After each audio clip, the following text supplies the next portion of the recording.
तर धुळ्यामध्ये रात्री झालेल्या मुसळधार पावसानं शहराला अक्षरशः झोडपून काढलं। अधीक्षक कार्यालयात अर्धा फुटापेक्षा अधिक पाणी साचलं। पालिकेचा या भोंगळ कारभाराचा फटका पोलीस अधीक्षक कार्यालयाला तसंच अनेक शाळांनाही बसला। या परिस्थितीचा आढावा घेतलाय आमचे प्रतिनिधी नागिंद मोरे यांनी। गेल्या अनेक दिवसांपासून धुळे जिल्ह्याकडे पावसाने पाठ फिरवली होती, मात्र गेल्या 2 दिवसापूर्वी हवामान विभागाच्या वतीने येणाऱ्या काही तासांमध्ये उत्तर महाराष्ट्रासह धुळे जिल्ह्यामध्ये मुसळधार पाऊस होण्याची शक्यता वर्तवण्यात आली होती।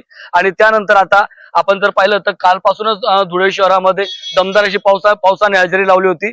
आणि यानंतरच अनेक धुळे शहरातील जे काही सखोल भाग होते यामध्ये पाणी साचण्यास सुरुवात झालेली होती।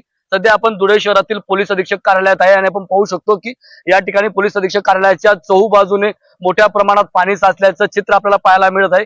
काल रात्री झालेल्या मुसळधार पावसामुळे धुळे शहरातील काही जनजीवन जे आहे ते काही प्रमाणात विस्कळीत झालेलं आहे।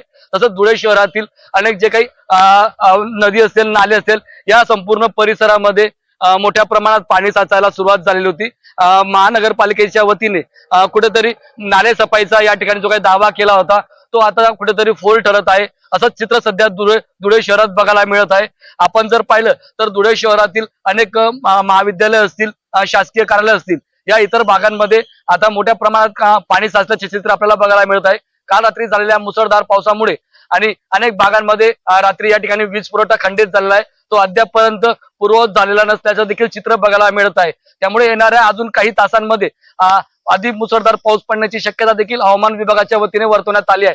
त्यामुळे नागरिकांनी विनाकारण घराबाहेर पडू नये असंच आवाहन जिल्हा प्रशासनाच्या वतीने करण्यात येत आहे। एनडीटीव्ही मराठीसाठी नागिंद मोरे, धुळे।